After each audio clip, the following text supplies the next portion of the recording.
Buenas noches a todas y todos. Ya ahorita en breve vamos a empezar a compartir la presentación. Les empezamos a contar que el día de hoy vamos a ver dos temas que consideramos cruciales en el Campus Naranja. Uno es argumentación y el otro es refutación.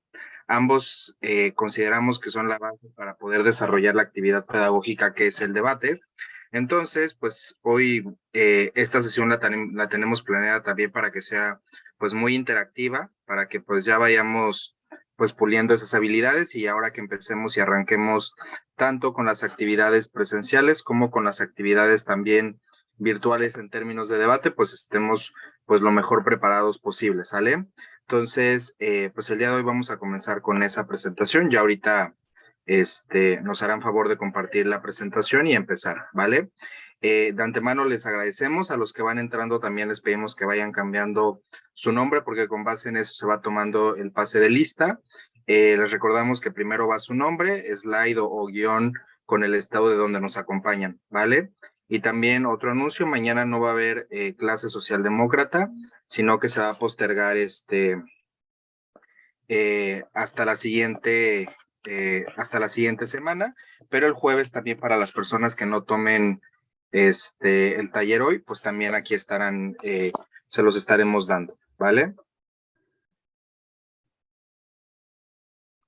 Bueno. Listo. ¿Nos podrían solamente confirmar si ya todos ven la presentación? Perfecto. Bien, entonces ya estamos, perdonen, se puso moñoso el Zoom, pero listo, a ver, siguen entrando personas, vamos a irlas admitiendo. Y bueno, asumo que Lupillo en este tiempo que me salí ya se presentó.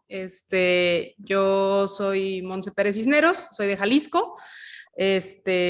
Junto con Lupillo y Beto y Patti y todos ellos estuvimos muchísimo tiempo participando en debate competitivo en distintos torneos nacionales y fuimos a los mundiales de debate varias ocasiones. Y pues en esta sesión vamos a entrar en materia de lo que es el corazón del debate, ¿no? Que es la argumentación. Y vamos avanzando. Ajá, dale. ¿Podrías dejar de compartir y volver a compartir? Es que no se alcanza a ver la presentación. A ver. Aparece cargando. Qué raro, ok.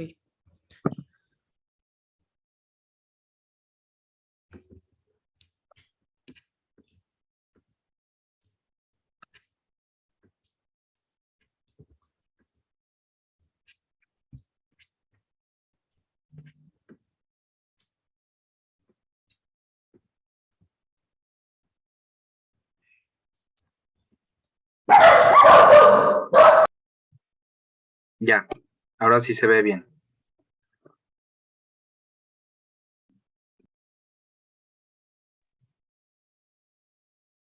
Ya se vemos. Vientos, perfecto. Si quieres empezar.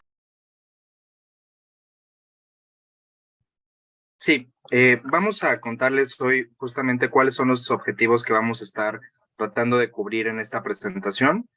Son 4 que queremos compartirles. El primero de ellos es comprender qué es un argumento y los elementos que conforman a este. El segundo es aprender a generar argumentos en formato ARE o ARELI, que es un formato que ahorita les estaremos presentando y que utilizamos mucho en formato parlamentario británico.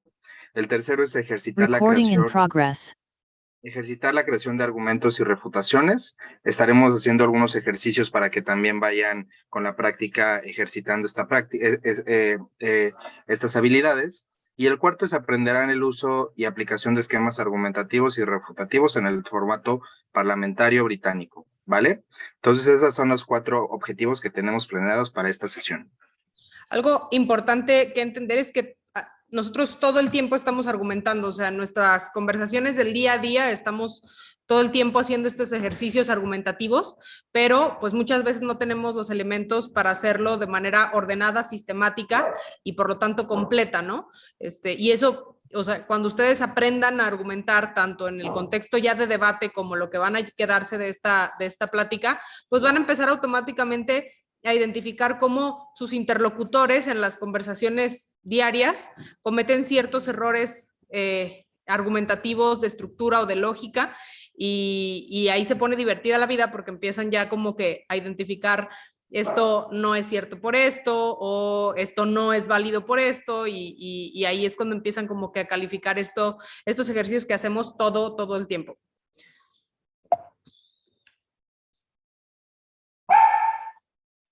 Listo. Un argumento es un razonamiento que trata de justificar una premisa. Una premisa es como esta afirmación inicial que nosotros hacemos o a la que queremos llegar. Ok, pues hacemos esa afirmación y detrás tiene que venir un argumento que la compruebe o que la respalde. Si no es así, entonces no estamos ante la presencia de un argumento, sino estamos a la presencia de una afirmación gratuita, le llamamos en debate, que es pues una afirmación sin un sustento. El argumento, como les decíamos, es el corazón del debate y a partir de eso es que nosotros vamos desarrollando nuestros casos y vamos sustentando nuestros casos gracias a los argumentos que son como esas estructuras principales. Y gracias a los argumentos y a cómo los construyamos y a cómo los blindemos de las refutaciones, que también lo vamos a ver más adelante, es que podemos ganar una discusión o un debate.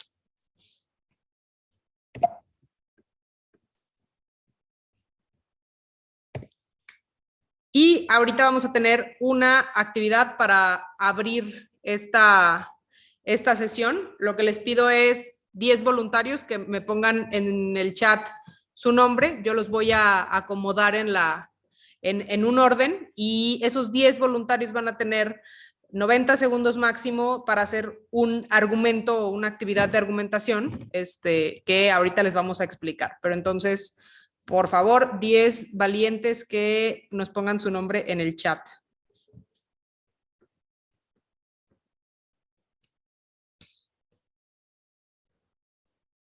Ok, tengo a José Martínez, Carlos Alfredo.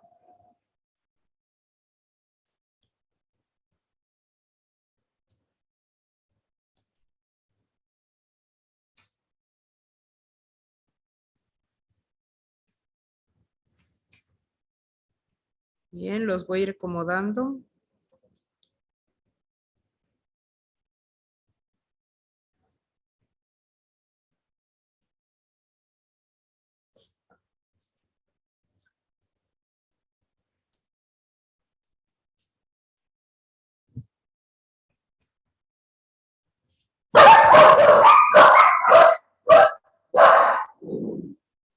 Disculpen que mis perras son muy escandalosas.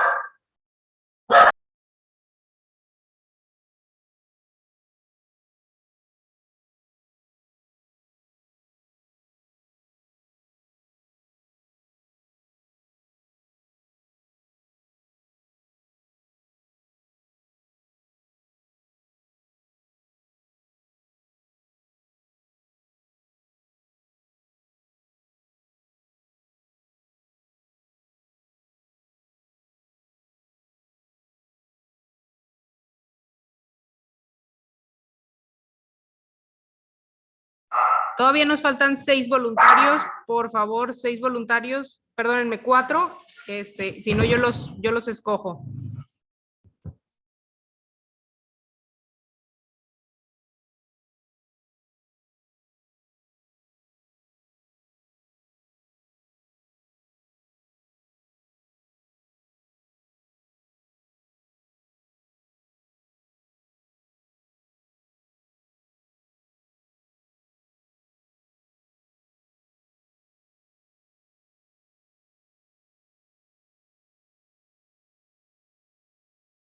Una más.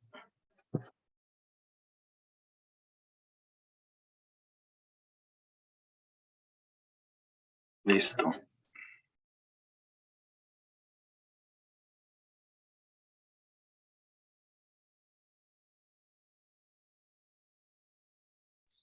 Listo. Entonces, el ejercicio va a ser de la siguiente manera. A ver, voy a tener que detenerla y volverla a poner para que se actualice.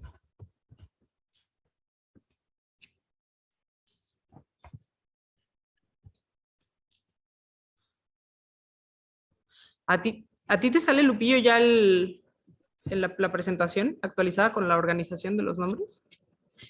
No solamente me aparece las instrucciones de 10 voluntarios, 90 segundos. A ver.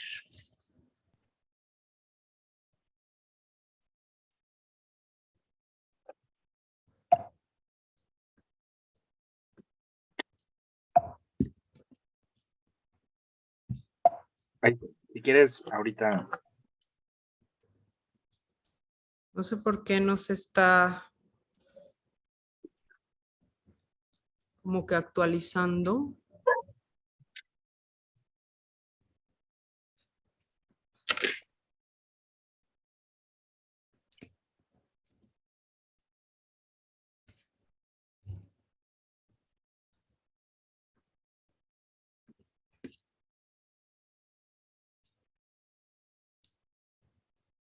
Ya, aquí está. Si la comparto así, ¿todavía la siguen viendo? Sí, ya se veían los nombres ahorita que la pusiste, solo que está cargando la presentación.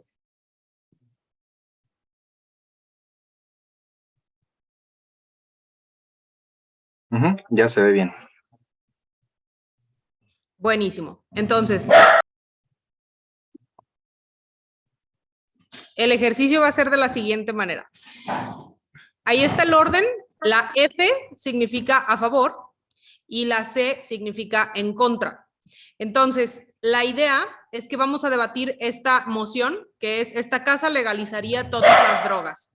No solo la marihuana, todas las drogas, ¿ok? Esa es la moción.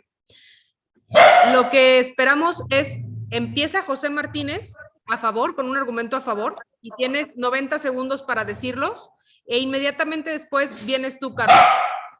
Perdonen aquí el escándalo que tienen estas. A ver, un momentito, voy a poner orden.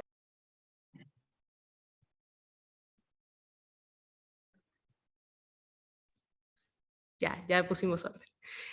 Entonces, viene Carlos, y Carlos, tienes dos opciones: o dar un argumento en contra de la moción directamente, o refutar o dar un argumento en contra de lo que José dijo. Y lo mismo José Manuel, y después Dulce, y después, o sea, ¿sí me entienden la lógica? Y cada quien tiene participaciones de 90 segundos.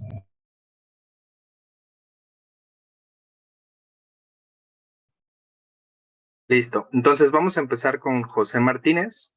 A tu primera palabra empiezan a correr hasta 90 segundos. José Martínez. Ok, perfecto. Buenas noches a todos los aquí presentes. El día de hoy vengo a defender mi posición a favor de legalizar todas las drogas. Y bueno, debemos de recordar que el Estado mexicano protege los derechos humanos y uno de ellos es el libre desarrollo de la personalidad. Debemos de tener en cuenta que este es un derecho fundamental que permite a cada una de las personas elegir y materializar los planes de vida que estimen convenientes. Por esta razón, y siendo congruentes con la protección de los derechos humanos, debemos de regularizar no solamente el tema de el consumo, sino también los puntos de compraventa para así reducir los peligros que se generan cuando este mercado es totalmente irregular. Además de eso, debemos de tener en cuenta que si nosotros consideramos la legalización de cada una de las drogas, esta economía se va a generar y lo que va a hacer es que va a participar dentro de nuestro Producto Interno Bruto, por lo cual también va a ser un punto de enfoque para que mercados internacionales vengan y decidan invertir en México. ¿Es cuánto? Muchas gracias, José. Es José. Vamos a... Dale, viene Carlos. Bien, notita. Primero notita antes. Yo estoy a favor, pero pues estoy argumentando en contra. Así es el debate, nos tenemos que poner todas las playeras. Dale. Excelente. El problema de salud pública principal en el país, sobre todo en países externos, es de que las drogas, o sea, es un problema de salud pública que se ha vuelto cada vez deteriorando en la sociedad de hoy en día. ¿A qué me refiero con esto? Que las drogas se han vuelto un compuesto químico que buscan las personas que se encuentran en situaciones difíciles, ya sea por causa de estrés, por ansiedad o por simplemente problemas de desorden familiar y desorden mental. Entonces, ¿qué pasa? Si legalizamos todas las drogas, el mercado no solamente potenciaría el hecho de que las drogas las podríamos encontrar como un supuesto escape, una supuesta vía para alejarnos de la realidad. Sin embargo, cabe resaltar de que esas drogas a la larga van a empezar a deteriorar los problemas de salud pública del país y sobre todo del mundo, debido a que drogas muy fuertes y que no están suficientemente reguladas pueden proliferar, como por ejemplo el fentanilo, que el fentanilo está sufriendo está causando unos fuertes estragos en la economía y sobre todo en la salud pública de los estadounidenses, a tal grado de que se le llega a conocer como si fuese la droga zombie. ¿A qué me refiero con esto? Que la droga zombie hace que las personas que se encuentran en la calle vivan completamente independientemente de la droga, en este caso el fentanilo, y por lo tanto es un riesgo que se legalicen todas las drogas debido a que el problema de salud pública se puede agravar y el sistema de salud público no está completamente adecuado para recibir y atender a todas las personas que sufren alguna adicción y necesitan intervención médica.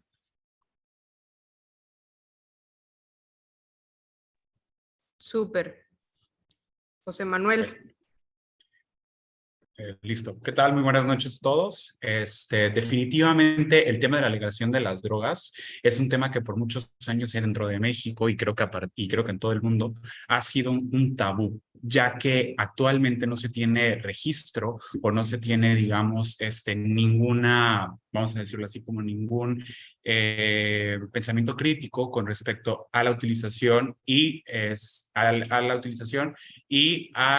al consumo regulado, así como también no existe, porque ningún país lo tiene, digamos, actualmente, cómo sería el comportamiento que podría causar, digamos, este fenómeno. Sin embargo, la economía podría mejorar en muchas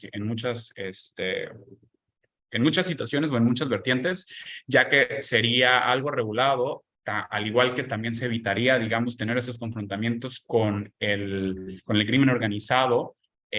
Podríamos también de igual manera regularlo, enseñar en las escuelas qué beneficios podría tener también hacer el consumo regulado de estos y pues desde luego también tener un control del consumo de la misma.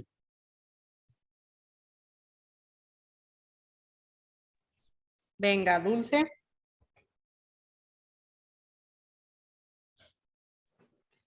Hola, buenas noches. Me toca estar en contra. Buenas noches a todas y a todos. Bueno, yo definitivamente considero que la regularización de todas las drogas, incluyendo las sintéticas, traería un efecto bastante negativo. Aquí se ha hablado del libre desarrollo de la personalidad, sin embargo, una cosa es el derecho humano al libre desarrollo de la personalidad y decidir, y otra cosa es permitir que ciudadanos jóvenes que todavía no tienen un criterio formado para decidir sobre ese derecho, consuman un tipo de sustancia que afecte su cerebro. En México, como en todos los países, tenemos un grave problema de salud mental a que nadie ha volteado a ver, y el consumo de estas drogas sintéticas como las metanfetaminas, el fentanilo, afectan gravemente la salud mental. Por otro lado, también hablaban de que eso mejoraría la economía, y yo creo que sería al contrario totalmente. ¿Por qué? Porque la gente que consume drogas en su mayoría, este tipo de drogas en su mayoría está en una edad productiva. Una vez que no tienes control sobre el consumo y se convierte en una adicción, difícilmente puede ser una persona productiva. Además, nos generaría mucha más violencia, porque cuando dejas de ser productivo, no tienes con qué comprar para satisfacer tu necesidad de consumo de este tipo de drogas duras, y entonces pues es posible que se empiece a incurrir en actos de violencia para lograr satisfacer este consumo. Pero lo más importante, me parece recalcar, es esta situación de que tenemos que medir y garantizar ese derecho a la salud, ¿sí? Un derecho no puede estar sobre otro derecho, pero el derecho a la salud, y aquí el tema de salud mental con el consumo de drogas es algo que viene muy ligado. Entonces, antes de regular el consumo de todas las sustancias psicotrópicas, tendríamos que valorar y poner atención en la salud mental. Ese es mi argumento. Muy bien, Dulce, ya vimos la primera refutación. Vamos con Yekaterina.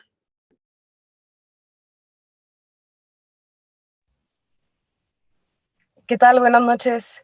Me parece que es un tema de suma importancia la legalización de las drogas, ya que es un acto casi natural del ser humano, ¿no?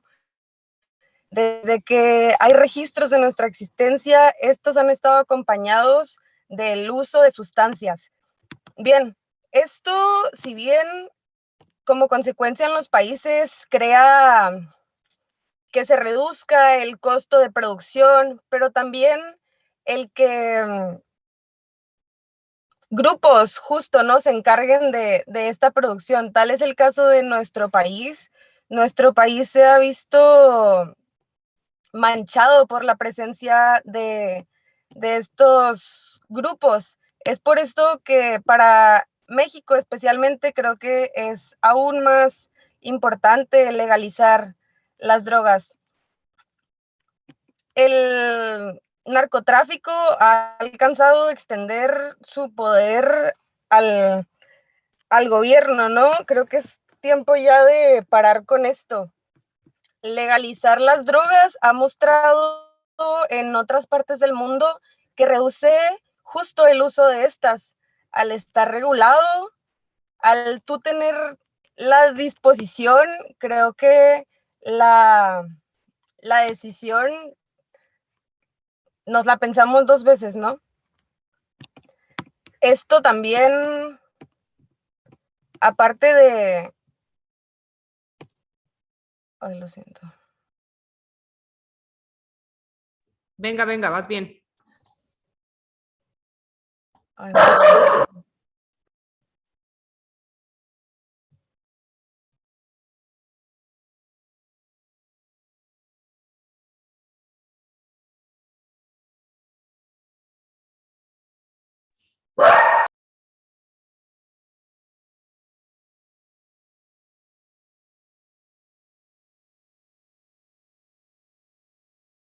Dale, Alan.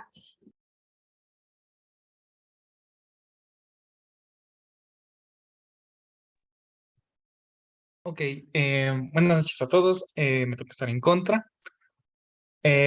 Retomando algunos comentarios que han realizado los participantes anteriores, mencionan, por ejemplo, una reducción una regulación más bien del mercado, reducción de la violencia y, en cierto modo, más control de factores como el de la salud, el de la parte económica, pero pues perdemos un poco de vista las probables consecuencias que traería, ¿no? Si bien el crimen organizado es el que tiene el control de prácticamente toda la producción de la droga, tanto en los países latinoamericanos, bueno, a nivel internacional, ¿no? En sí.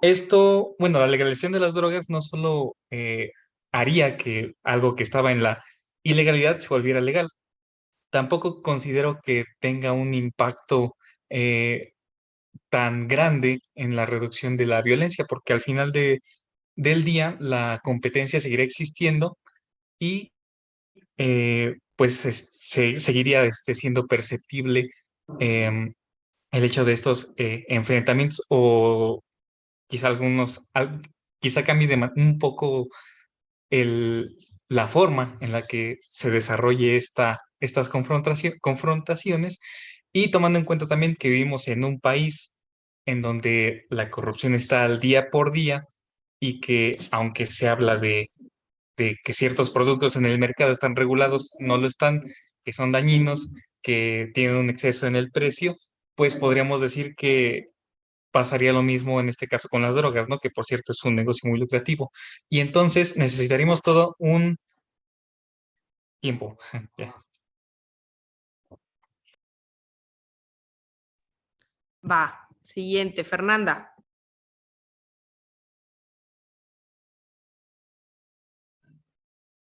¿Me escuchan? Sí, ¿verdad? Perdón. Hola, buenas noches a todos y a todas. A mí me tocó estar a favor y bueno, como ya habían comentado mis compañeros que están a favor, la droga, es algo que nos beneficia en cierta parte a todos, ya que a todas y a todos, ya que si la droga se legalizara, habría menos corrupción. ¿Por qué? Porque el narcotráfico ha estado encima de todos los poderes y es en algo en el que se basan para tener la corrupción. También creo que nos beneficiaría en el tema económico porque así no se destinaría tanto dinero en la seguridad de que estén en las calles combatiendo el narcotráfico, sino realmente en las agendas que son de suma importancia. También creo que otro argumento a favor es que la droga en algún cierto punto nos favorece en el estado mental, ya que y nos relaja y pues hace que estemos pues menos estresados. Actualmente en el estado de Jalisco está legalizado tener 5 gramos de marihuana, lo que hace que pues eso sea beneficioso para la salud para todas y todos, por lo mismo que les mencionaba, nos relaja el estado de ánimo y por lo mismo se consume. Entonces yo creo que legalizar la droga, bueno, todas las drogas es bueno, ya que pues se reduciría la corrupción y la delincuencia. Gracias. Gracias, Fernanda. Gabriel. ¿Qué tal? ¿Me escucho? Sí. Ok. Hola, soy Gabriel Benítez y hace 2 años perdí a un amigo un amigo y vecino de toda la vida debido a las adicciones. La OMS diferencia los distintos tipos de sustancias según el nivel de adicción y el grado de fijación al que se tengan a las mismas. Como han comentado mis compañeros a favor, hay consecuencias positivas en la legalización de las mismas, como lo son los económicos y los posibles de seguridad, pero ¿hasta qué nivel es bueno? Mi amigo tuvo acceso libre a varios tipos de sustancias. Empezó primero con las de bajo grado de adicción y poco a poco fue subiendo a las más adictivas. Pero a lo que quiero llegar es que él no estaba enfermo. Él estaba enfermo, no era un criminal. Y creo que la gran diferencia que hay que tener en cuenta, que muchas personas no llegan a tenerlo. He tenido compañeros que consumen más sustancias, pero lo ven desde un punto de vista más informado. Han logrado medirse y salir adelante. Entonces, a lo que quiero llegar con esto es que un Estado que logra ver la diferencia entre dicha línea, entre crimen y enfermedad, puede llegar a regularlo. Entonces, yo no creo que se deban legalizar todas las sustancias debido al grado de adicción y al límite también que puedan tener las instituciones de salud al tratarlo como una enfermedad. Entonces, hay que regular, no legalizar, solo porque sí liberalizar.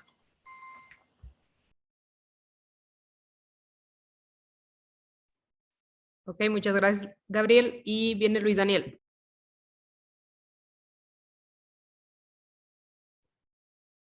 Hola, muy buenas noches a todos.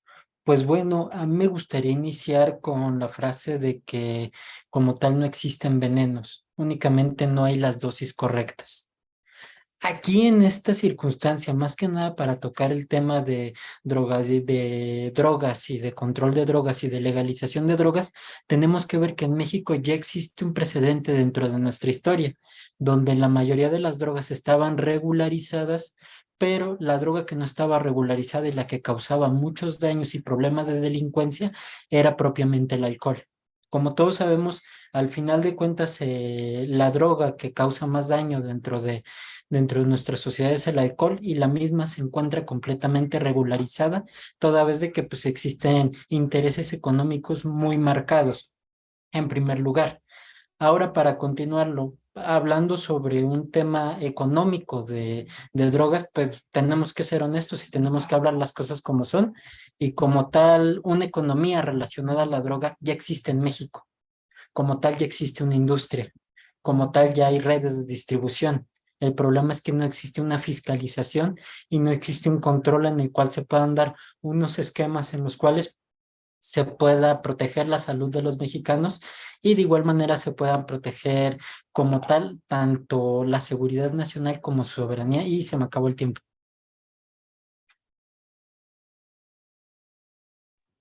Bien. Y sigue Miguel.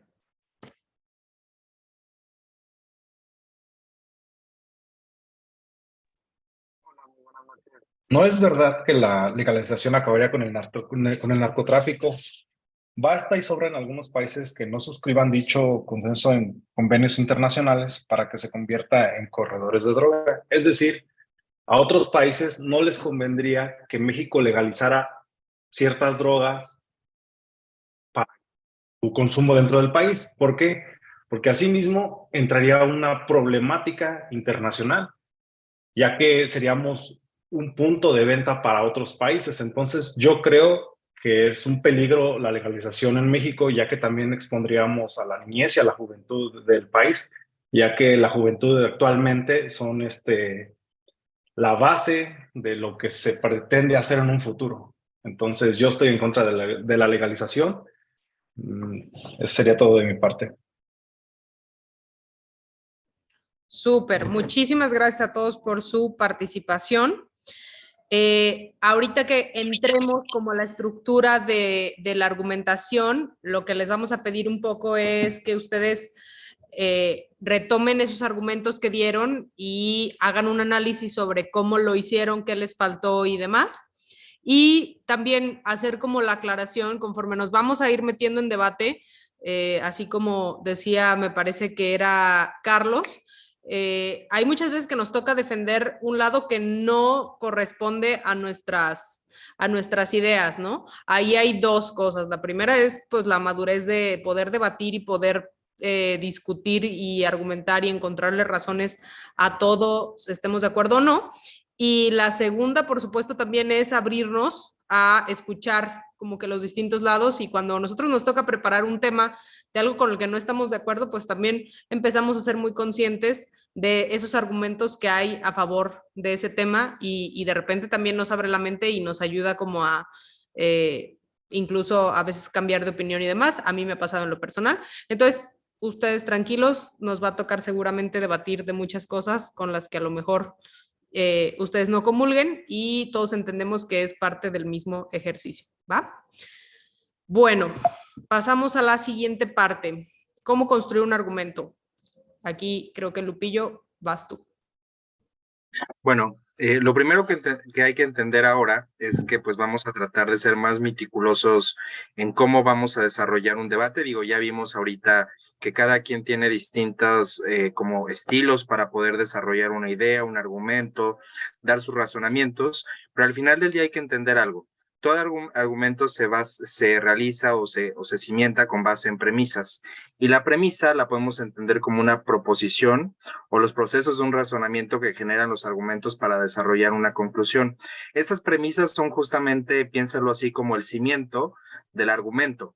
Y estas premisas se tienen que ir desarrollando cada vez más con base en ciertas ideas, principios, argumentos y conclusiones para poder crear un argumento, ¿sale? Pero la premisa la podemos entender como esa base o ese cimiento del argumento, ¿vale?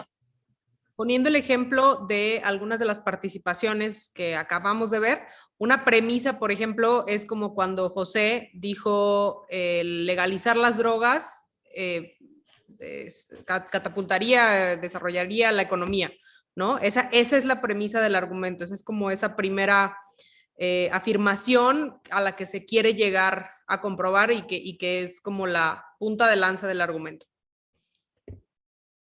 También algo que quería comentar con respecto a ese ejemplo que dio Monse, las premisas no necesariamente pueden ser afirmaciones positivas, sino también pueden ser como negaciones esas premisas, ¿no? Por ejemplo, Fernanda Dávalos decía que aun y cuando se legalizaran las drogas, pues eso no iba a implicar que se disminuyera la corrupción, ¿no? Y esa puede ser una premisa, ¿sale? Entonces puede estar como en sentido positivo o negativo. Así es. Y cuando Lupillo dice que los argumentos se construyen con base en varias premisas, aquí tenemos, por ejemplo, el ejemplo a la izquierda, que es la premisa número 1 es que a los niños les gusta comer el helado sabor chocolate. Y luego tenemos una segunda premisa que nos dice que Juan es un niño y por lo tanto tenemos una conclusión que nos lleva de ese proceso de razonamiento a decir a Juan le gusta comer helado sabor a chocolate porque Juan es niño y a los niños establecimos al principio que les gusta comer helado sabor chocolate. Ahora, esta es la construcción de las premisas, no quiere decir que las premisas sean correctas o tampoco quiere decir que las premisas estén relacionadas entre sí. Y todo eso es lo que vamos a aprender como a cuestionar para también hacer los ejercicios de contraargumentación o refutación.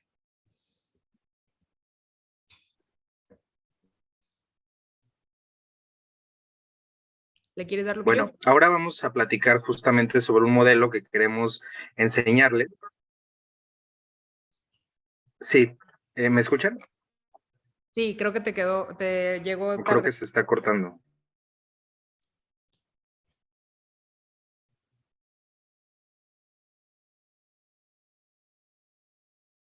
A ver, si quieres, dale tú, Monse, en lo que se restablece mi señal, porque creo que está fallando. Va. Hay muchos modelos de argumentación, unos mucho más avanzados que otros. Hoy queremos empezar con uno intermedio, ni el más simple, ni tampoco el más completo, porque hay gente que ha desarrollado teoría y libros alrededor de la forma o de modelos de argumentación, ¿no? Entonces, este es uno que encontramos, es muy didáctico y que les va a ayudar aparte a acordarse rápidamente de los elementos que tiene que tener un argumento completo.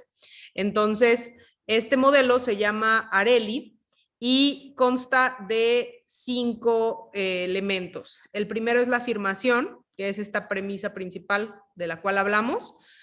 El siguiente es el razonamiento, después viene la evidencia, luego el link y luego el impacto. La afirmación de nuevo es la punta de lanza de nuestro argumento, es el principio y el fin. Un argumento tienen que pensarlo ustedes de manera circular. Entonces, inicia con una afirmación y la conclusión tiene que haber comprobado la misma afirmación, ¿va? Entonces, la afirmación en este caso es México es un país inseguro. Cuando escuchábamos los argumentos que ustedes nos daban, por ejemplo, pues una afirmación, para revisar algunos de los que nos hayan dado, una afirmación fue que nos iba a permitir quitarle el poder al narcotráfico, la legalización de la marihuana, de las drogas, ¿no? Entonces, esa es la afirmación. Después viene el razonamiento, y el razonamiento es un poco como la explicación, el primer por qué. A mí me gusta verlo como el primer por qué. El primer por qué detrás de la afirmación. ¿Por qué estoy diciendo yo lo que estoy diciendo? Entonces, en este ejemplo que estamos viendo aquí, el razonamiento es la violencia y la tasa de homicidio aumentó. Entonces, México es un país inseguro, ¿no? Pero ese es el primer por qué. Después viene la evidencia. Y la evidencia, según los distintos modelos de debate, es el tipo de evidencias que permite o que recibe el formato. En este caso, por ejemplo, vemos algo de datos, ¿no? De acuerdo con datos del semáforo delictivo, la media nacional de homicidios en 2022 es de 2.428. Esta es una evidencia, pues, de un dato, de una fuente, la estamos sacando de una investigación, ¿no? ¿Qué es lo que pasa con el modelo de debate parlamentario británico, que es el que vamos a ver en todo el campus naranja? Pues que es un modelo que favorece el razonamiento sobre la investigación, por ejemplo. Entonces, como nosotros estamos todo el tiempo improvisando los temas, o de alguna manera no tenemos más que 15 minutos de preparación y esos 15 minutos son sin acceso a medios de consulta, este tipo de evidencias comúnmente no las vamos a ver en un debate de parlamentario británico, pero durante el ejercicio hubo un ejemplo perfecto de una evidencia, que es cuando Gabriel nos habló de su experiencia con su amigo, ¿no? Y entonces esa puede ser una evidencia. Una evidencia puede ser también una vivencia que hayamos tenido, aunque luego también hay como esta puerta para cuestionar si esa experiencia individual se puede aplicar a lo general, pero esa puede ser una evidencia, o también una evidencia puede ser un ejemplo que nosotros creemos de manera didáctica para respaldar nuestro razonamiento, ¿no? Intentaremos poner como un ejemplo de esto más adelante. ¿Ibas a decir algo, Lupillo? Sí, Fernanda Dávalos dio también una afirmación que podía ejemplificar, por ejemplo, como pues una evidencia, cuando ella decía que en el estado de Jalisco, por ejemplo, estaba permitido portar 5 gramos de marihuana, ¿no? Entonces, como ese tipo de casos, podemos entenderlos como evidencia y ya poco a poco vamos a ir viendo si se acepta, si se rechaza durante el debate. Así es. Después viene el link, y el link es como esta relación entre el razonamiento, o sea, entre la evidencia, el razonamiento y la afirmación. Es como estas distintas premisas que nosotros hemos ido presentando en nuestro argumento se relacionan entre sí para confirmar o para probar la afirmación. En el ejemplo de los niños que comen, que les gusta el sabor, el helado sabor chocolate, ahí le faltó como el link que explicara que como Juan es un niño y a los niños les gusta el helado sabor chocolate, pues entonces a Juan le gusta el helado sabor chocolate, ¿no? El link es eso, tal cual, una liga entre las premisas que ya presentamos. Y finalmente el impacto, que en este ejemplo no lo veo tan claro, pero muchas veces tiene que ver con, primero, la conclusión y qué impacto tiene esta al debate, ¿no? O sea, cómo es que nuestro argumento va a impactar finalmente a la premisa que estamos, a la moción. Y, por ejemplo, y ahí es cuando les pido de nuevo que piensen en el argumento como un círculo que tiene que siempre regresar al inicio, ¿no? No podemos dejarlo nada más ahí abierto o inconcluso, porque, primero porque así no debe de ser, pero segundo, porque cuando nosotros estamos debatiendo, pues tenemos enfrente a un jurado que está calificando, que está de alguna manera decidiendo quién va a ganar el debate, ¿no? Y entonces, cuando nosotros no le decimos el impacto, perdón, otra vez aquí las argüentas, cuando no les decimos el impacto, les estamos dejando como a ver si la cachan o no de por qué esto es importante, de por qué el argumento que yo acabo de presentar es importante para la moción. Entonces, en el caso, por ejemplo, de, no sé, de nuevo como el argumento económico que fue, ajá. Ajá, justo yo quería comentar un impacto que vi que hizo, por ejemplo, Dulce Gallardo, ¿no?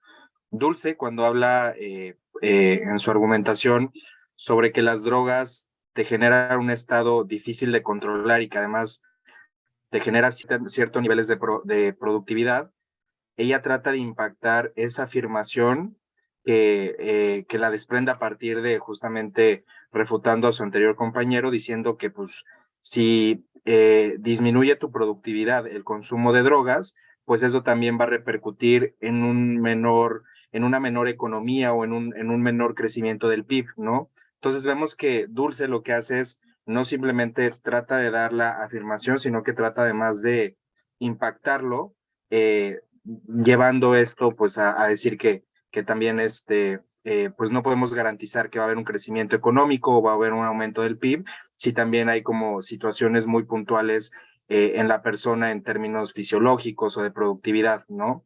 Entonces, pues vemos que, por ejemplo, ese podría ser un ejemplo, ya va a depender de los siguientes debatientes si la aceptan, si la niegan, pero vemos que ella sí trata de dar como ese brinco, ¿no? Sí, eso fue muy bueno y lo vamos a ver ahorita en las refutaciones, como lo que hizo fue bueno. Va, entonces este es el modelo Areli, ¿ok? Está fácil de acordarse. Cuando ustedes estén preparando tal cual el caso, que están escribiendo su caso, pues pongan Areli y vayan llenando tal cual cada espacio de cada elemento con su argumento para que vayan viendo como la estructura. Si les falta es que algo están haciendo mal, ¿ok? Entonces, vamos a la actividad. Y aquí lo que les vamos a pedir es, ustedes seleccionen un tema de su preferencia, o sea, pueden decir, yo el tema que quiero es defender que, no les quiero dar porque la siguiente actividad es de a ver, Lupillo, un tema. Sí, por ejemplo, ajá, si estamos de acuerdo o no estamos de acuerdo en que se necesite un estudio o un grado para ser servidor público, ¿no? Que se necesite ser licenciado, por ejemplo. Ok, entonces ustedes dicen, yo escojo ese tema y desarrollen un argumento con la estructura Areli. Les vamos a dar 5 minutos, escríbanlo y luego ya vamos a pedir otra vez manos voluntarias y a lo mejor escogemos también algunos que aunque no levanten la mano, para que nos presenten su argumento y analicemos sus distintos elementos, ¿va? Entonces tenemos 5 minutos. Igual vamos a escribirlo en el chat para que lo tengan presente, pero vayamos generando argumentos y casos de si un servidor público debería de tener un grado académico de nivel superior.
Claro que sí.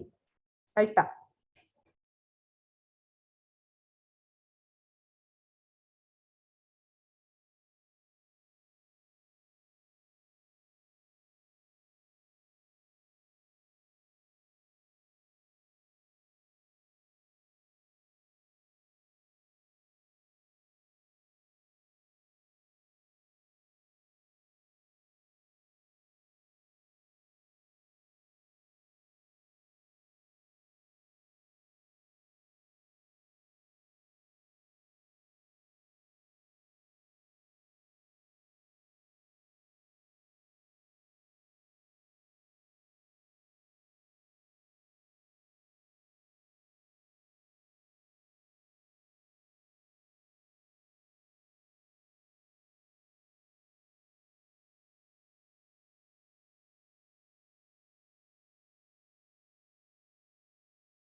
Listo, tiempo. ¿Tienen ya sus argumentos? Veo aquí. Ok, Iliana quiere participar y vayan levantando sus manitas quienes quieran participar con su argumento. Obviamente no esperamos que sea perfecto, lo vamos a pulir, les vamos a dar retroalimentación, justamente es de lo que se trata, de revisar cómo lo hicieron y listo.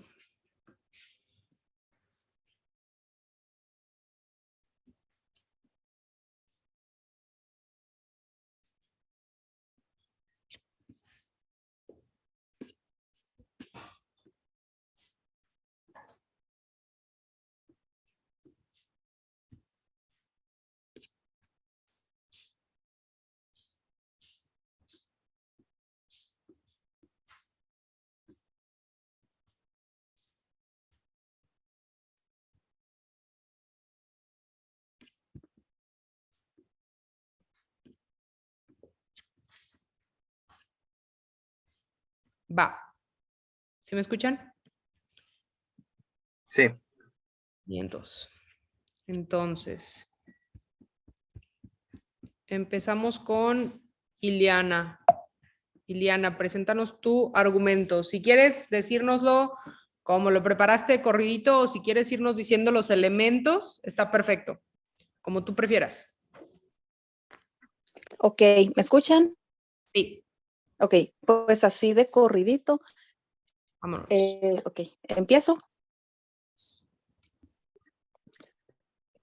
Considero que un servidor público es una persona que sí debe estar preparada académicamente, pero definitivamente no es una garantía para él y para todos, porque lo que lo viene haciendo más bien un buen servidor público sería la práctica, la honestidad de esta persona y que en realidad incluya unas políticas públicas en su desempeño. Muchas veces el estar preparado sí te abre muchas puertas, pero no es garantía de éxito en estos tiempos que estamos viviendo, ¿no? Que muchas personas, por más que estudian y más se preparan, muchas veces no logran tener éxito. Y a eso, pues, aunado la calidad moral de una persona, ¿no? Para ser un buen servidor público, considero que debe de ser, más bien pues, el don de servicio y la calidad moral para poder desempeñarse en cualquier puesto, ¿no? Es cuanto. Ok, Iliana, a ver, haciendo el ejercicio, ¿cuál es la afirmación de tu argumento? Pues que no, que sí es importante, o sea, que tengan una preparación académica, esa sería mi afirmación, pero pues igual no garantiza, ¿no? Ok. Creo, para darle... No garantiza la función, ¿no? Ajá. Para darte retro, mira, cuando nosotros estamos preparando un argumento, pues por lo general no nos vamos a contradecir en el mismo. Podemos poner reservas, que eso es algo un poquito más avanzado, pero se los adelanto. Es como cuando, eso es lo que de repente podemos identificar como un cualificador modal. Y es que yo digo justamente eso. La formación es lo más importante para un servidor público. Y luego hago una reserva. Por supuesto, no garantiza que todos los servidores públicos que tengan una gran formación vayan a ser buenos servidores públicos porque hay otros factores que entran en juego, pero por lo general sí va a ser así y ya y luego me voy a mi razonamiento, ¿no? Entonces ahí como que le estoy yo poniendo una carga de la prueba más bajita a mi argumento, o sea, digo, sí es, no es tan importante, pero, o sea, no es lo único, pero sí es lo más importante, ¿no? Es básicamente como ese ejercicio. Pero yo lo que identifiqué más bien como afirmación dentro de tu argumento es que hay cosas más importantes que la formación para un servidor público, como lo es la práctica y la honestidad. Esa creo que es la afirmación detrás de tu argumento. O sea, ¿a ti te parece más importante la práctica o la experiencia y la honestidad? O sea, y lo decías, ¿no? La calidad humana. que la formación. Entonces, lo que tuviste que haber hecho es los distintos elementos, prepararlos en torno a esa afirmación. Si tomamos Ok. esa afirmación como la afirmación de tu argumento, la punta de lanza de tu argumento es, hay cosas más importantes que la formación como la práctica y la honestidad. Entonces, ¿cuál es tu razonamiento?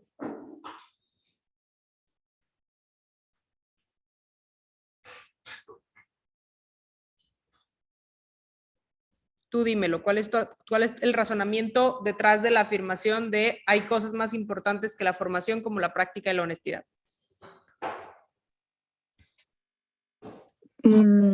Pues que sería como seguir apoyándose, ¿no? En la formación. No, porque te digo, o sea, como tu argumento, lo que yo te alcancé a entender, dime si no es lo que quisiste transmitir, justamente es que la formación no es lo más importante es la experiencia y la calidad humana, como lo dijiste. ¿Sí es eso lo que querías transmitir? Sí. Ok. Entonces, si tu afirmación es esa, yo, por ejemplo, para armar un razonamiento, diría, o sea, es explicar, te digo, el razonamiento es el primer por qué. Entonces, ¿por qué estoy diciendo yo que hay cosas más importantes que la formación como la práctica y la honestidad?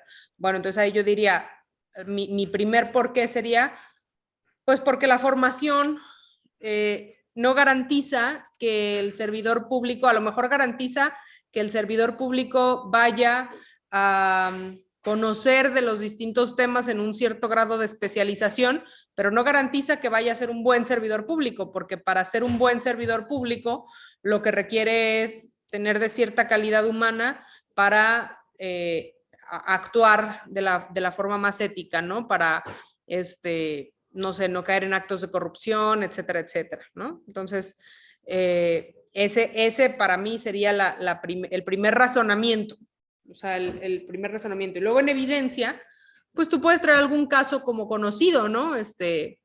A ver, sin herir susceptibilidades, pero, por ejemplo, Lozoya, que sigue inmerso en procesos judiciales por su desempeño, bueno, pues es un cuate con suficiente formación, ¿no? Aún así no probó ser un gran servidor público, pues justamente porque le faltó esa parte de honestidad, ¿no? Esa podría ser una evidencia. Y entonces luego hacemos el link, la liga.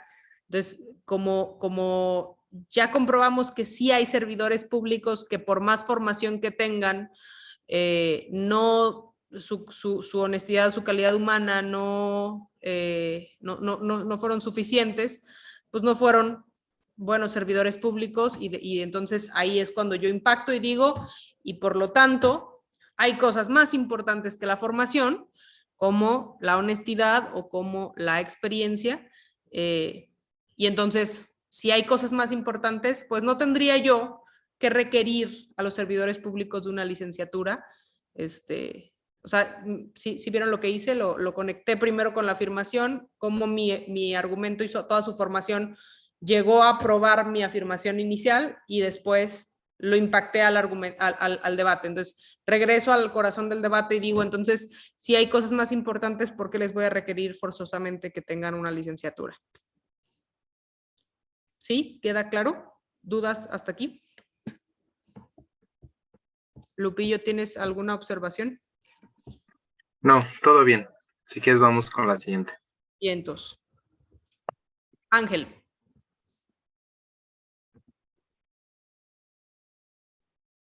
Buenas noches, ¿se escucha? Bajito, si te puedes pegar poquito más al micrófono. ¿Se escucha? Sí, mejor. Bueno, comienzo mi discurso.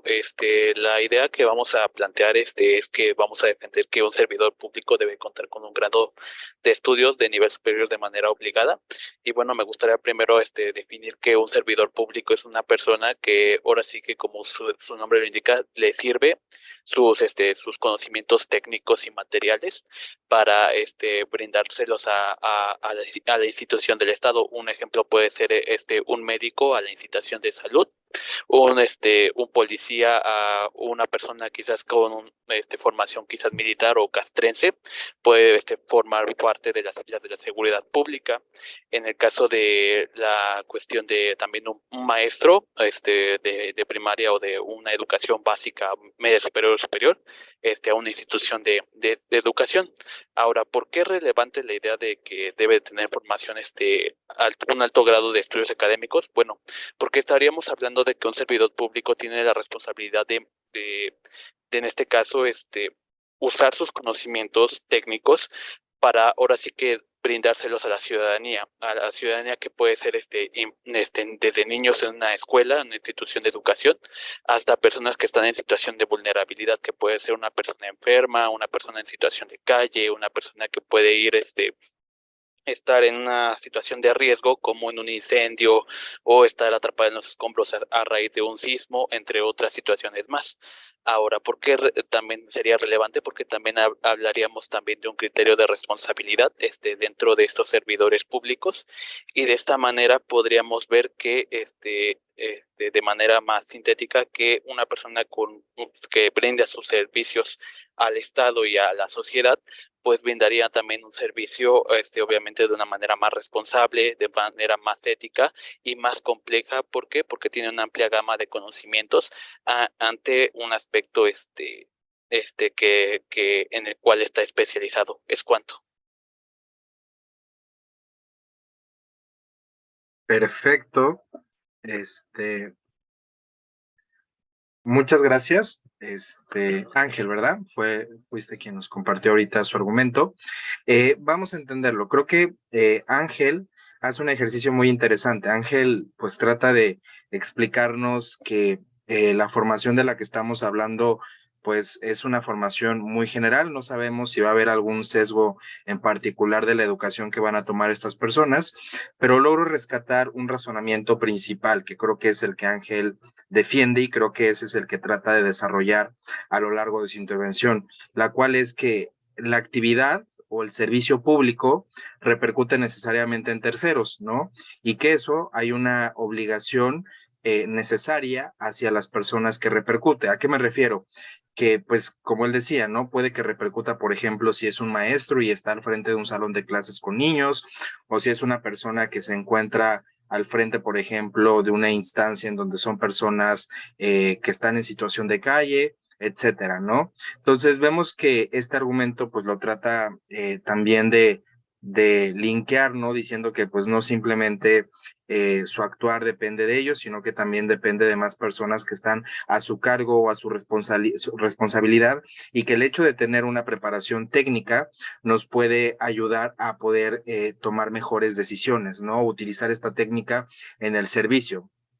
Creo que es es un buen ejemplo que nos da el caso de Ángel, porque vemos que uno no simplemente nos da una afirmación como en el hecho de decir, pues bueno, está bien que los servidores públicos tengan una formación de educación superior, sino que nos trata de dar un razonamiento explicando que su actuar o su trabajo no repercute nada más en él, ¿no? Sino que repercute en terceros y en personas.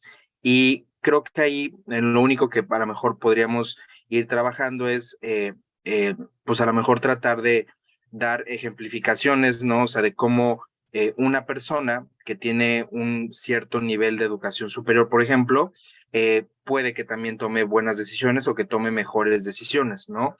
Creo que él lo trata de hacer de manera muy superficial, pero a lo mejor se puede ahondar más y sobre todo impactar, ¿no? Que yo creo que, o sea, aunque entendemos la idea, Ángel, yo lo que te recomendaría es siempre hay que preguntarnos lo que decía Monse, el por qué del por qué, ¿no? Si ya logramos poder ahondar en el sentido de que dijimos que efectivamente el servicio público repercute en terceros y que además la técnica va a ayudar a tener mejores decisiones, ahora hay que impactarlo, ¿no? O sea, ¿cómo nos sirve o por qué nos ayuda que haya buenas decisiones en el servicio público, ¿no? Podemos decir, pues bueno, ¿no? Nos ayuda, pues porque a lo mejor estamos optimizando los recursos públicos, ¿no? O sea, los recursos públicos se están utilizando de una mejor manera, ¿no? O esto nos está ayudando a, pues a lo mejor, no tomar decisiones meramente por un impulso político, sino también por un impulso técnico. Y el hecho de que haya un impulso más técnico que político, pues eso también puede ayudar a que haya mejores resultados en la ciudadanía, ¿no? Ahí es donde tenemos que también empezar a jugar pues un poco para poder ahondar más todavía, ¿sale? Entonces, eso yo quería comentar con respecto al ejemplo que nos dio Ángel. No sé si tú tengas algo más que agregar, Monse. No, perfecto tú. Yo creo que me gustaría muchísimo escuchar la preparación de argumentos de todos, pero tenemos todavía otro tema que es el de refutación y no nos da ya el tiempo, pero la verdad es que si quieren dejárnoslo por aquí, si quieren mandárnoslo por WhatsApp, por Telegram, a los grupos y de ahí los revisamos y les damos retro, creo que estaría muy bien y nosotros con toda la disposición, ¿va? Y pasamos al tema de refutación, que no es otra cosa que también un argumento. O sea, cuando nosotros refutamos, pues estamos contraargumentando, pero también trae todo este proceso de razonamiento detrás, ¿no?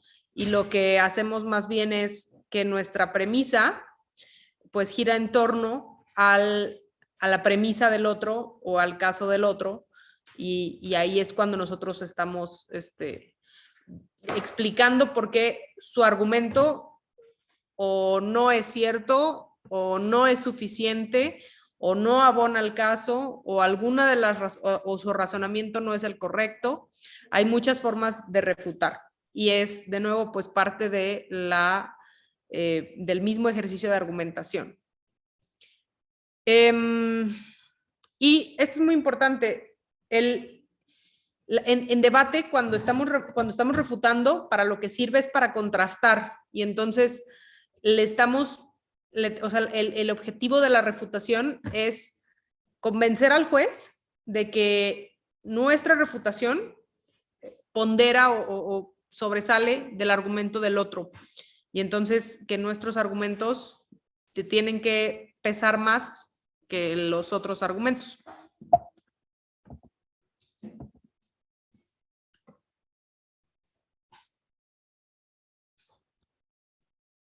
¿Le das tú, Lupillo, o le doy yo? Perdón, es que estaba muteado. Vamos a entender que la refutación es un ejercicio argumentativo y por eso le llamamos también contraargumentación. Lo que les decíamos es un argumento, pero simplemente que pues ahora estamos pues haciéndolo de manera negativa o tratando de contraponer una idea, una premisa que haya sido presentada con anterioridad. Entonces, pues también podemos entenderlo que el contraargumento puede invalidar cualquier argumento que esté en formato Areli, pero también podemos refutar utilizando este mismo esquema argumentativo. Entonces, como recomendación, les decimos que no nada más pensemos justamente como los argumentos, también en un modelo Areli, sino también, por ejemplo, cuando nos toca hacer oposición, que prácticamente es refutar a veces pues ciertas ideas que nos dan las tesis que estamos trabajando, ¿sale? Vientos. Y, a ver. Si nosotros tenemos todos estos elementos, entonces hay un montón de cosas que podemos cuestionar en el ejercicio de contraargumentación sobre cada uno de estos elementos. Por ejemplo, de la afirmación, lo primerito es cuestionar si la afirmación es verdadera. A lo mejor me están diciendo una vil mentira, ¿no? Y eso esa va a ser la premisa principal de mi contraargumento, de mi refutación. Podemos cuestionar si la evidencia realmente soporta a la afirmación. Podemos cuestionar sobre el razonamiento, por ejemplo, si sí atiende a la afirmación. Y es que pasa mucho que traen una afirmación y el razonamiento que presentan a esa afirmación no está realmente respaldando a la afirmación. Quiero pensar en un ejemplo rapidito.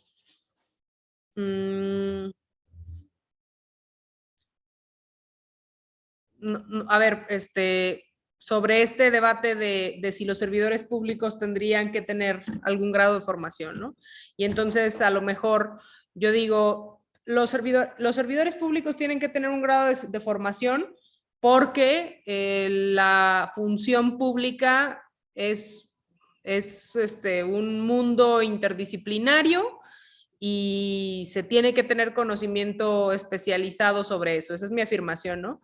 Y luego vengo y presento un razonamiento y digo, ¿por qué? Y cuando digo por qué, se descompone todo el asunto y digo, porque es muy importante que los servidores públicos sean honestos. Entonces ya ahí ya descompuse todo el asunto. Mi afirmación tenía lógica y a lo mejor podría ser veraz, o sea, podría ser real, pero cuando yo presento mi razonamiento no tiene nada que ver con mi afirmación y eso pasa más veces de lo que ustedes creen. Entonces, lo primero es si atiende a la afirmación y lo segundo es si prueba la afirmación, que también puede pasar que no. O sea, puede ser que sí tengan algo que ver, pero que realmente no termine por probar esa afirmación, ¿no? De la evidencia, por ejemplo, pues puede ser que cuestionemos si es suficiente para probar a la afirmación o si eso que estamos presentando es una evidencia válida para probar la afirmación. Y, por ejemplo, en el argumento que les presentamos al inicio para ejemplificarles el método Areli, la evidencia decía que hubo un aumento en la tasa de homicidios, me parece, que por lo tanto era inseguro, o sea, la afirmación era que México era un país inseguro, ¿no? Pero ¿qué tal si estuviéramos hablando de Suecia? Y entonces decimos, Suecia es un país muy inseguro. Y luego entonces como evidencia decimos, aumentó la tasa de homicidios a 1 por 100,000 habitantes, ¿no? De 1 por 100,000 habitantes a 1.5 por 100,000 habitantes. Pues dices tú, pues sí aumentó, pero eso no quiere decir, o sea, la evidencia es cierta, pero eso no quiere decir que sea suficiente para probar la afirmación, ¿no? Luego, por ejemplo, en el link, pues podemos cuestionar si la conclusión sí es válida en todos los casos. Y por ahí había yo anotado algún ejemplo de las participaciones. Me parece que era la misma de Gabriel, de si podíamos decir que es válido en todos los casos decir que las drogas van a afectar la salud de las personas, ¿no? O si hay algunas drogas que vayan a afectar más la salud. Una disculpa, de verdad, una disculpa. Podemos cuestionar si hay algunas drogas que vayan a afectar más la salud que otras, si hay personas que sean más propensas o que tengan comorbilidades que les vaya a afectar más en la salud el consumo de drogas que a otras. O sea, ahí podemos cuestionar o sea, a lo mejor el razonamiento es cierto, a lo mejor la evidencia es cierta, pero a lo mejor la aplicación o la conclusión no en todos los casos va a ser cierto, ¿no? Y podemos también cuestionar que eso es algo, hay veces que vemos un argumento muy bien hecho, por ejemplo, también habían dado uno muy bueno ahí, o sea, podemos ver un argumento muy bien hecho. Pues por ejemplo, el argumento económico que dijeron varios con respecto a la legalización de todas las drogas, ¿no? Y entonces alguien de los de en contra podría cuestionar, ok, te compro tu afirmación, que el regularizar o el legalizar las drogas va a incentivar a la economía, ¿no? Va a potenciar la economía. Te compro esa afirmación. Te compro el razonamiento que me diste, te compro la evidencia, te compro el link. Y entonces nomás te digo, pero yo del otro lado, yo lo que te estoy presentando es daños a la salud. Entonces, por más que todo tu argumento sea correcto, el impacto de tu argumento no puede estar por encima del impacto del mío, que tiene que ver con la salud de las personas y el bien más preciado que tienen las personas, que es la vida, ¿no? Por ejemplo. O te compro todo tu argumento muy bien y todo, pero la verdad es que tiene poca tingencia el debate, tiene poco que ver con el debate, o sea, estamos debatiendo sobre las drogas y me viniste a platicar sobre la corrupción, tiene como poco que ver, ¿no? Entonces, hay como que, así como hay muchos elementos en la forma de argumentar, todos esos elementos son puertitas de entrada o como si tuvieran muchos frentes abiertos que nosotros podemos cuestionar todos para armar toda una contraargumentación de esos argumentos que nos presenta la casa contraria. Y aquí tenemos un ejercicio. Y creo que vamos a tener una encuesta. No sé, Betillo, si ya está cargado por aquí. Sí, ya está cargado por aquí. Perfecto. Entonces, el ejercicio es el siguiente. Tenemos una moción que es: esta casa, siendo Movimiento Ciudadano, iría en alianza con el PRI, PAN, PRD en la elección presidencial del 2024. Esa es la moción del debate. Y entonces hicimos un argumento que tiene muchas fallas. Y el argumento es: MC no puede ganar solo una elección. Tiene muy bajo porcentaje de votación en los últimos procesos electorales. Apenas obtuvo en los últimos procesos una votación por encima del 6% y por lo tanto tiene muy poca fuerza electoral por sí solo y no puede ganar la elección. Por lo que creemos que si no puede ganar solo una elección, entonces le conviene ir en alianza presidencial. Ese es el argumento que estamos presentando. Y el ejercicio, vamos a lanzar una encuesta y ustedes analicen ese argumento que están viendo y van a votar por qué elemento del argumento les parece que podrían armar una refutación. ¿Alguien tiene alguna duda por aquí antes de que lance la encuesta?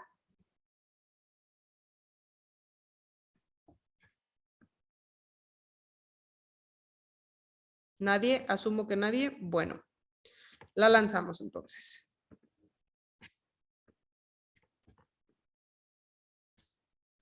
Listo. Ya pueden votar por qué elemento les parece que podríamos armar una refutación o que tiene el error del argumento.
Va, me parece que ya tenemos suficientes votos. Entonces,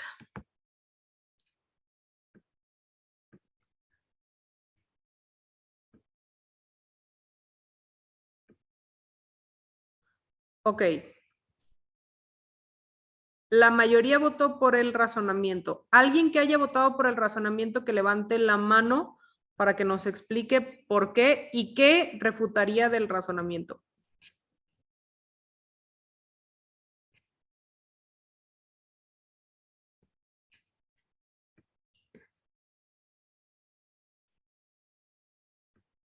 No alcanzo a ver las manos levantadas. Lupillo, ¿tú las puedes ver? Todavía no hay ninguna levantada.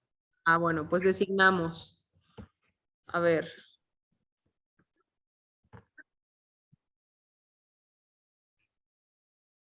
Carlos Alfredo Hernández. Platícanos por cuál votaste.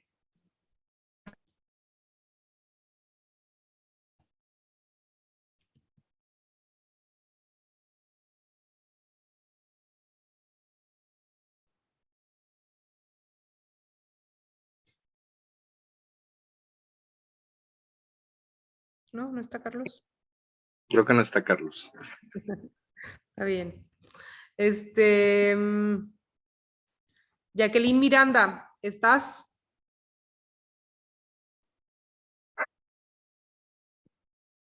Hola, buenas noches. Buenas noches.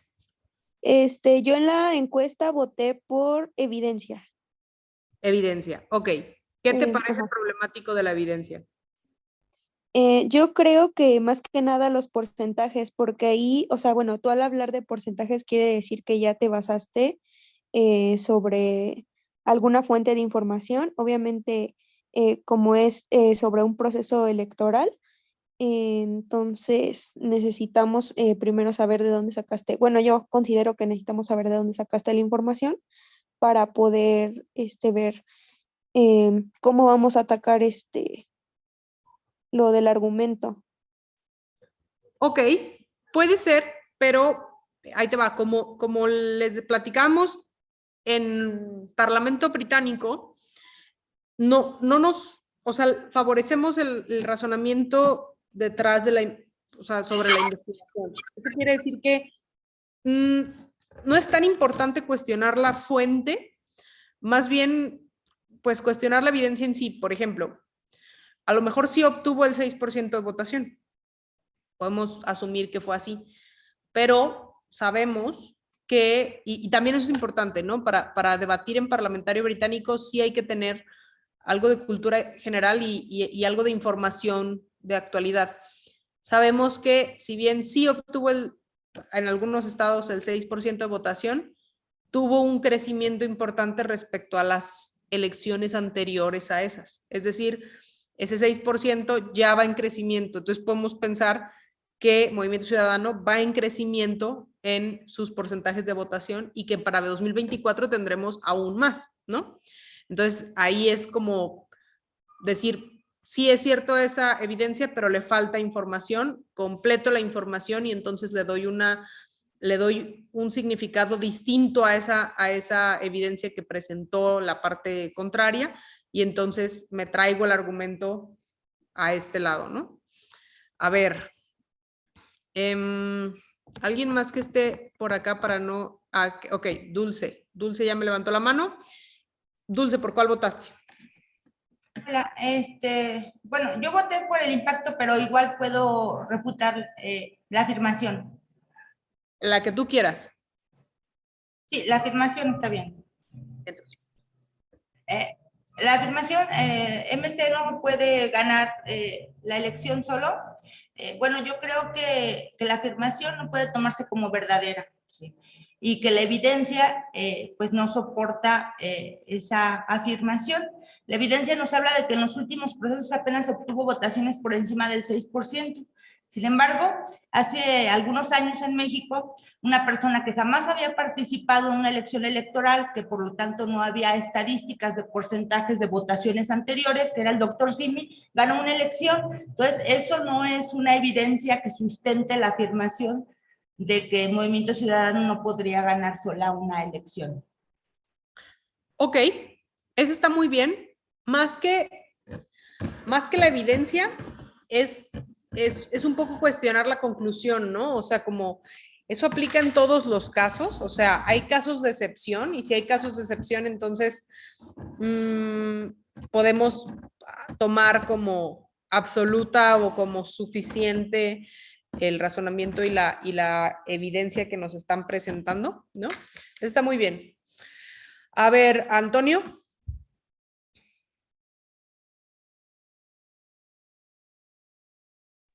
Sí, ¿me escuchan? Sí. Yo voté por el razonamiento debido a que, bueno, dice que MS tiene muy bajo porcentaje de votación en los últimos procesos electorales. Bueno, de los últimos procesos electorales que tuvimos en México, dos de los municipios más importantes del país, que es Guadalajara y Monterrey, pues ganó Movimiento Ciudadano, ¿no? Igual en los estados a nivel estatal de gobernadores, igual ganó Movimiento Ciudadano. Entonces yo creo que ahí sí el razonamiento, pues como tal, desde mi perspectiva, no es la correcta. Ok, muy bien. Ahí lo que estás haciendo también es, pues, traer evidencia nueva para,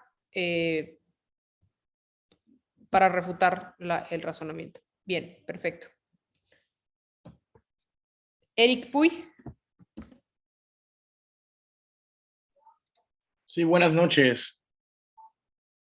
Yo Hola, voté por la parte de razonamiento, debido a que como el razonamiento depende del punto de vista, ahora sí que el debatiente, si lo puedes interpretar de cualquier otro punto de vista, tanto en lo municipal como en lo estatal como en lo federal, se puede refutar ya que puedes traer evidencia de lo municipal, de lo estatal y de lo federal. El porcentaje depende mucho del punto de vista donde lo veas. Te voy a poner el ejemplo de Campeche. MC tiene muy bajo porcentaje de votación a nivel federal, así es, pero si lo abordas el tema municipal, pues la alcaldesa que hoy en día es de Campeche, es Vivi Ravelo, y arrasó con un 3-1 al contrincante que le seguía en votación. A pesar de que MC tiene un porcentaje muy bajo en Campeche, tiene a la alcaldesa de la capital.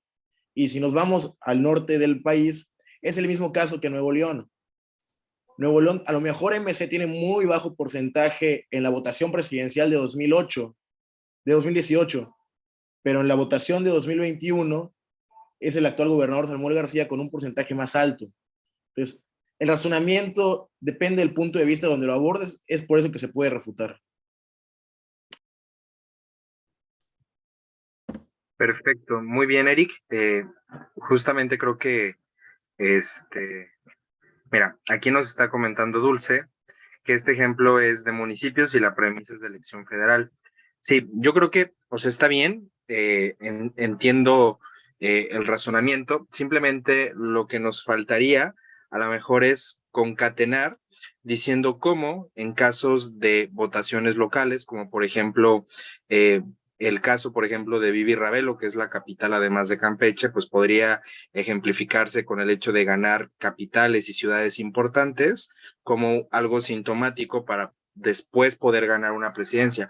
O el caso de Nuevo León, ¿no? Nuevo León es uno de los estados en términos económicos el más importante, pero también de los más con mayor densidad demográfica, diciendo que, por ejemplo, hay candidatos en los estados que muy probablemente, pues no sé, el caso de Samuel empezó en cuarto y después pudo alcanzar el primero, ¿no?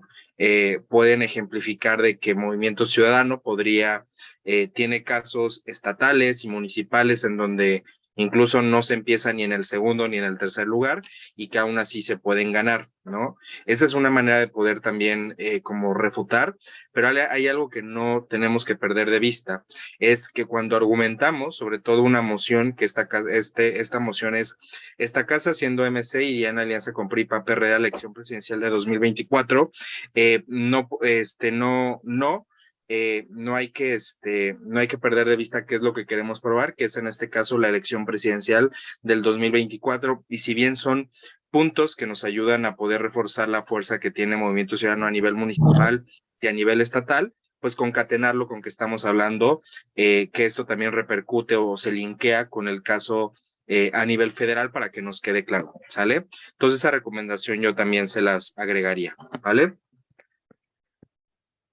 ¿Algo que tú quieras decir, Monse, o pasamos ya a la última diapositiva para cerrar? Le damos a la siguiente.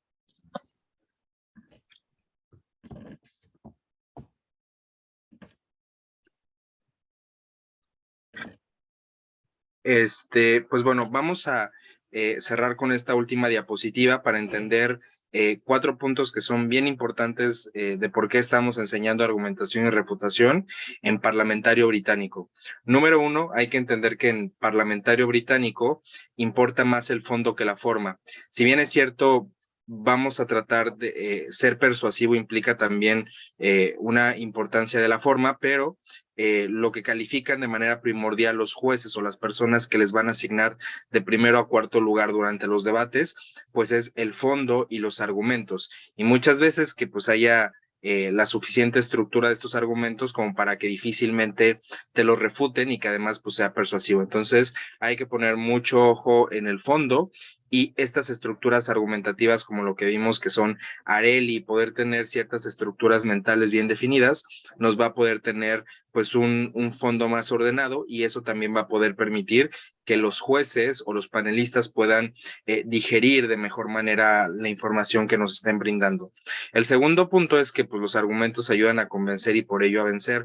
Como les dijimos, buenos argumentos, o sea, hay que pensarlo así, ¿no? Entre mejor desarrolle mi argumento, entre mejor explique las afirmaciones, que le meta bastantes razonamientos para que sean bastante entendible, que además impacte y evidencie mis argumentos, eso va a ser más difícil que las personas que están en la oposición o en las cámaras contrarias pues puedan llegar a refutarlos de manera tan fácil, ¿no? Si bien a lo mejor pueden refutar una parte, pero no van a refutar todo y esto va ayudando a que pues podamos convencer de mejor manera pues a los jueces y por ellos pues tener un lugar arriba del oponente, ¿sale?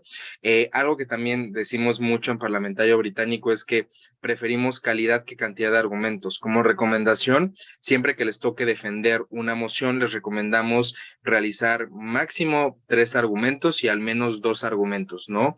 Y que estos argumentos puedan estar lo mejor desarrollados posibles. Y pues de aquí digo, si tienes mucha información, pues que las trates de linkear a estos argumentos para que puedas tener los 7 minutos que duran tus intervenciones, pues poderlo explicarlo lo mejor posible. El cuarto es que la importancia de los argumentos tiene que ir en función de su atingencia al debate. Por ejemplo, ¿no? O sea, vimos, por ejemplo, el caso de nuestro compañero Puy, que nos explicaba que pues había casos locales y casos estatales de cómo Movimiento Ciudadano había ganado una elección, ¿no? Entonces, estos casos, pues, si bien es cierto, son atingentes, pero no son tan atingentes si no lo linkeamos a la moción o a la tesis que tenemos que probar, ¿no? Más adelante vamos a ver algo que se llama carga de la prueba y nos va a quedar todavía un poco más claro esto, pero de entrada hay que tratar de linkear todos nuestros argumentos a la moción o a la tesis, porque a veces pasa que damos argumentos que imaginamos que pueden tener relación alguna, pero vemos que no tienen mucha tingencia al debate, ¿no? O por ejemplo, si estamos hablando de la legalización de de todas las drogas, y nos centramos a hablar, por ejemplo, de corrupción, ¿no? Que a lo mejor es un tema que se desprende de la legalización de las drogas, pero no tiene mucho sentido el impacto que genere directamente la corrupción con la legalización de las drogas. Entonces, siempre hay que tener muy en cuenta que nuestros argumentos traten de defender lo que queremos probar en la tesis, ¿sale? Entonces, eso es de esta diapositiva. Monse, ¿algo que quieras agregar? Nada, solo hacerles la recomendación de que identifiquen o hagan el ejercicio de identificar. Muchas veces cuando vamos empezando tenemos un montón de argumentos y los presentamos como uno solo y pasó varias veces en el ejercicio que nos empezaron hablando de una cosa y luego seguían con otra y otra y otra y otra y hay que ser estratégicos también, o sea, hay que agarrar una premisa principal, darle todo, o sea, exprimirle todo el jugo a esa premisa, armar el argumento y luego ver qué otro argumento aviento, ¿no? Y otra cosa muy, muy importante es ponerle nombre a los argumentos. No hay que olvidar que cuando estamos nosotros inmersos en un discurso, no podemos controlar todo lo que pasa por la mente de quienes nos escuchan. Entonces, hay que ser lo más claros posibles. Entonces, sirve mucho para que nuestros argumentos prevalezcan en el debate y la gente se acuerde de ellos y los jueces se acuerden de ellos y los debatientes estén hablando de ellos, que nosotros presentemos, por ejemplo, voy a presentar mi primer argumento, que es el argumento de la productividad económica. Y entonces me aviento con ese argumento, ¿no? Y entonces, cuando el equipo contrario quiera refutar ese argumento, va a retomar el nombre. Yo voy a refutar el argumento de la productividad económica. Entonces los jueces se van a acordar muy bien de ese argumento y pues es una forma de mantener vigencia, ¿no? Eso es todo por esta sesión. La verdad es que es un tema que da para muchísimo y todavía lo simplificamos bastante porque va a haber otras clases con argumentación y refutación avanzadas. Entonces, este es como el inicio.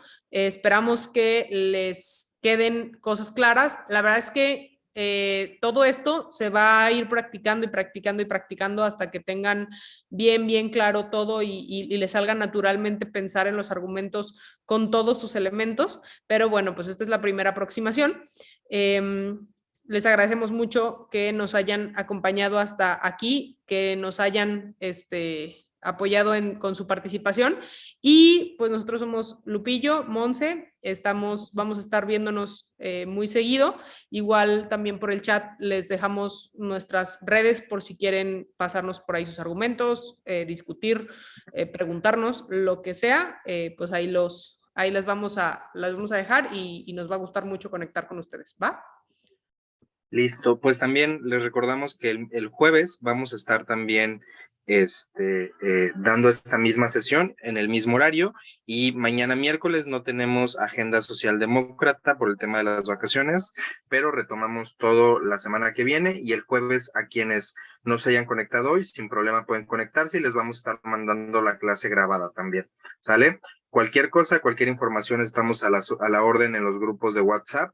Ahí tienen también nuestras redes sociales, como dice Monse, entonces, pues un placer verles por acá. Beto, no sé si quieras cerrar la sesión, pero nos vemos el jueves.